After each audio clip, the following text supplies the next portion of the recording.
नमस्कार, सी न्यूज भारत में आप सभी का स्वागत है और इस वक्त मैं आपके साथ ऋचा सिंह। सूरत शहर में दिन पर दिन क्राइम बढ़ता जा रहा है और फिर एक नई घटना सामने आई।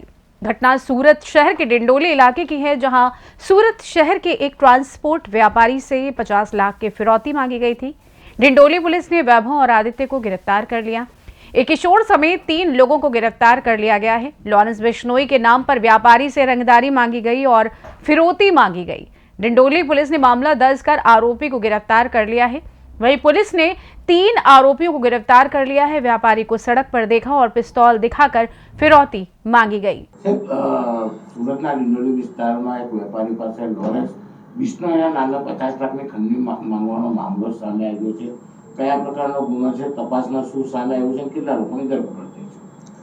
ગઈ તારીખ 21/12/2024 ના રોજ મહેન્દ્ર ઉર્ફે રામ બોલ ઠાકુર નામનો 49 વર્ષનો જે વ્યક્તિ છે, જે જગદંબા એક્સપ્રેસ ચલાવે છે, તે જ્યારે પોતાના જે કામકાજનું સ્થળ છે ત્યાંથી ઘરે જઈ રહ્યો હતો, એ દરમિયાનમાં એક આદિત્ય ગોડ કરીને જે વ્યક્તિ છે એની પાછળ બાઇક લઈને આવ્યો અને પ્લાસ્ટિકની એના મસ્તક ઉપર ગન મૂકીને એને કીધું ભાઈ કાલે 25 પેટી તૈયાર રાખજે।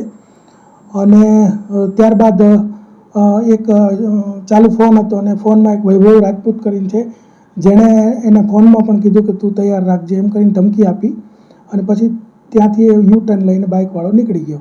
ત્યારબાદ પોલીસના ધ્યાનમાં આ મામલો આવ્યો તો જે તે વખતે આ ફરિયાદ લેવામાં ફરિયાદ લેતા ખબર પડી કે ડિટેક્ટ થયું પોલીસને હ્યુમન રિસોર્સથી અને અલગ અલગ ઢબે પૂછપરછ કરતાં ખબર પડી કે આમાં આ લોકો સામેલ છે। એમાં 2 બાળકિશોર છે અને બાળકિશોર એટલે કે કાયદાના સંઘર્ષમાં આવેલા બાળકો છે અને 2 બીજા આરોપીઓ છે, વૈભવ અને આદિત્ય।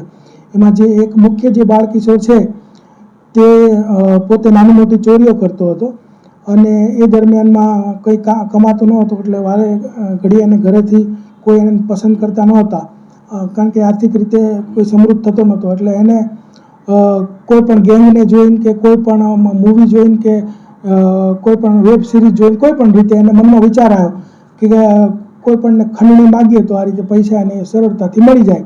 એટલે એને વિચાર આવતા એને આ બીજા 2 મિત્રો કે જે પુખ્ત ઉંમરના છે, વૈભવ અને આદિત્ય, એને વાત કરી અને આ રીતે એ લોકોએ પ્લાન કર્યો અને પ્લાન કરીને આ લોકોએ એને પહેલાં મારી નાખવાની ધમકી આપી। પછી એને કીધું ભાઈ તારા ઘર ઉપર ફાયરિંગ થશે, તું પૈસા નહીં મોકલાવ। ઇન બિટવીન પોલીસ પાસે આ મેટર આવતા પોલીસે આ ગુનો ડિટેક્ટ કર્યો અને 4 જે આરોપીઓ છે એને ધરપકડ કરવામાં આવેલી છે।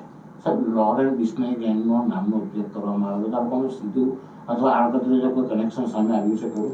અત્યાર સુધી આ લોકો જે છે એમાં 2 બાળકિશોર છે અને 2 એના મિત્રો છે અને તે અહીંના જ રહેવાસી છે। એમનું લોરેન્સ બિશ્નોઈ કે અન્ય કોઈ ગેંગ સાથે હજી સુધી કોઈ એવી સામેલગીરી तपासમાં મળી આવેલ નથી। सूरत से सी न्यूज संवाददाता राजदीप बारिया की रिपोर्ट। इस पूरे मामले में क्या वास्तव में बिश्नोई से कोई संपर्क था या नहीं, इसकी डिंडोली पुलिस ने जांच पड़ताल शुरू कर दी है। फिलहाल के लिए इस खास रिपोर्ट में बस इतना ही। देश दुनिया ने तमाम बड़ी खबरों को जानने के लिए देखते रहिए सी न्यूज भारत। हर खबर आपके साथ, आपके हाथ।